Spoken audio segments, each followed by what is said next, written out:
That's how the final second in the bubble looked last night. Anthony Davis, Lakers, Nuggets, ball game. The big fella knocking down the big three to give the Lakers a thrilling 2-0 lead in the Western Conference Finals. Good morning. I am Greeny, and as you can see, we are jam-packed. Much more on the hoops as we go, but we will start with the football, and look who is back in studio for the first time in far too long. Dan Orlovsky, it is great to see you.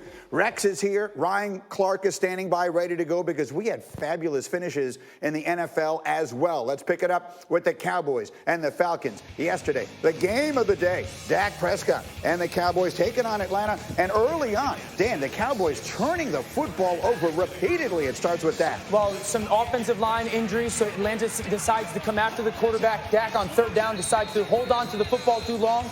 Early fumble for this Cowboys offense. Falcons would score on that drive. They'd score on this one, too, because Zeke is going to put it on the ground. And immediately in my head, I'm going, man, the Cowboys stars are letting them down. First Dak's fumble, now Zeke's fumble. Not the way you want to start at home. And then, Rex, they're faking a punt deep in their own territory. Do you like it? No, I hate it. Come on. John Fossil always tries to make a name for himself. Bad name on this one. They needed McAfee to be the person to throw it. Maybe. Yeah, he would have made it.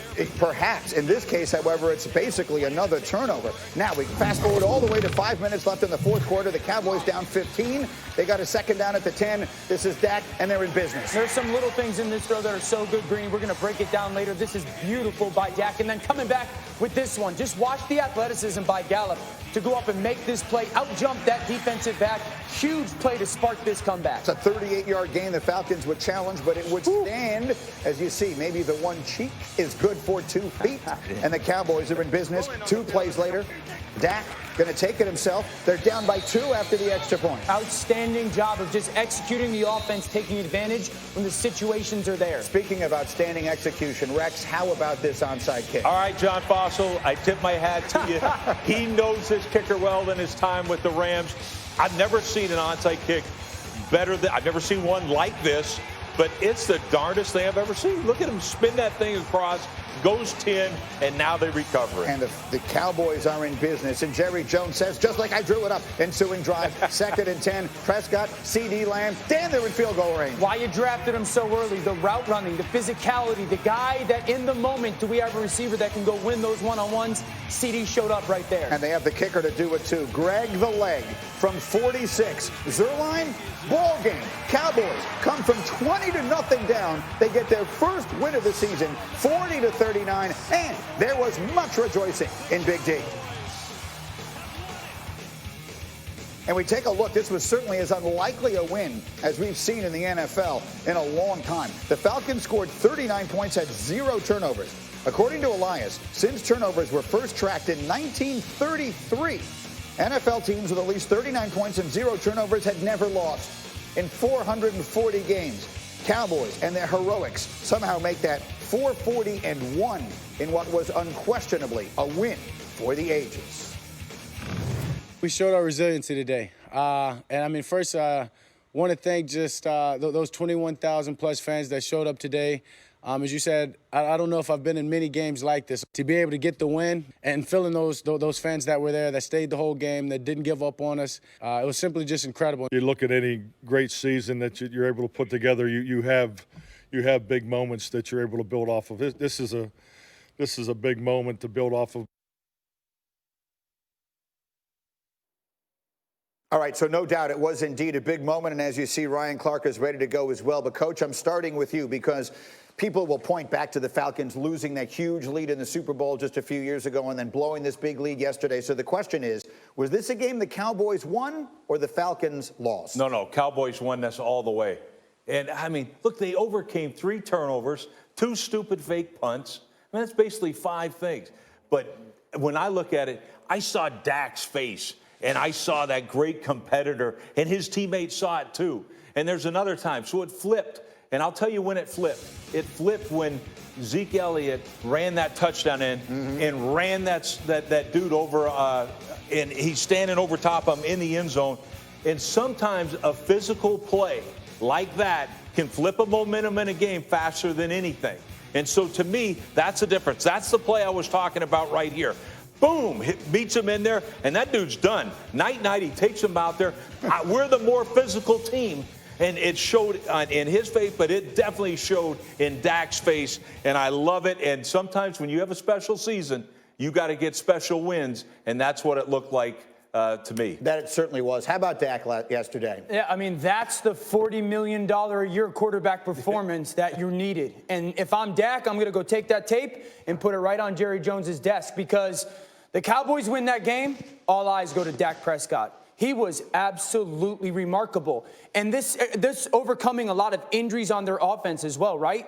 The most impressive thing was not pressing. He never pressed. He just continued to play quarterback, take what the defense was giving him, and then when he needed to press and he needed to make some plays, he made those plays. But it started by him just keeping his composure, getting the ball out of his hands, operating this offense, trusting the people around him, distributing the football, and then third down, I got to scramble up in the pocket, get the ball out of my hands to make a throw. I make that throw. I got a seam route for a touchdown, make that throw. And so that comeback saves their season. That's not a hot take. They fall 0-2, and next week go on the road to Seattle. That win and that comeback by that quarterback saved the Cowboys here. Ryan Clark, what did you see yesterday in what was one of the most interesting, certainly, games of the NFL season so far?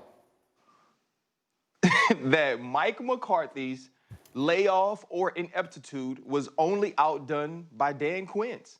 And you heard Rex mention some of the things that happened in that game yesterday, the 2 fake punts, going for two, probably a series earlier than you needed to if you were the Dallas Cowboys. But remember, you go back early on in the game, so did the Atlanta Falcons. And so we saw that the Dallas Cowboys were able to stay in the game because Dan Quinn didn't coach his team up well enough to even know that they can actually jump on the ball before it goes 10 yards on the onside kick. But aside from that, this is a situation where, you know what?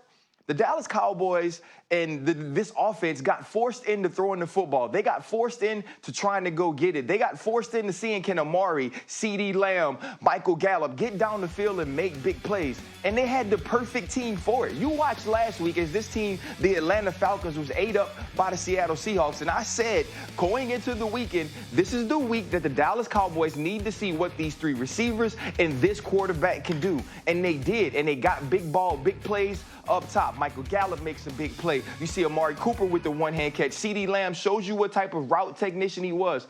But this points back to Dak Prescott. As Dan said, he needed to be the guy. Kellen Moore kept him as balanced as they possibly could. And Dak delivered every single time you asked him.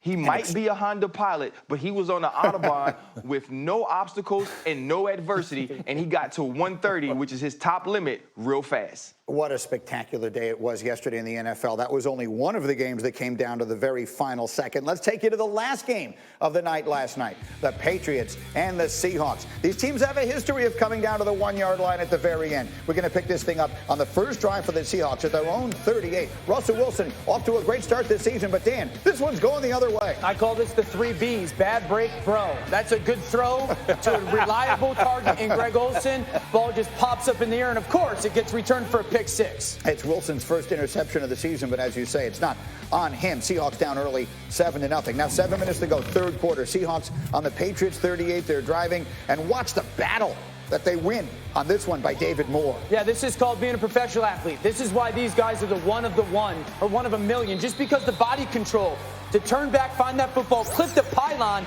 and then look at the right foot, keep himself in bounds to secure that touchdown. That's remarkable. Russell would throw 5 touchdowns in this game. Here comes the 5th with Seattle up 28-23 in the 4th. On a 2nd and 5 from the 18, this one is Chris Carson. Look at the air. Look at the air on the throw versus all-out pressure. Remember, he's throwing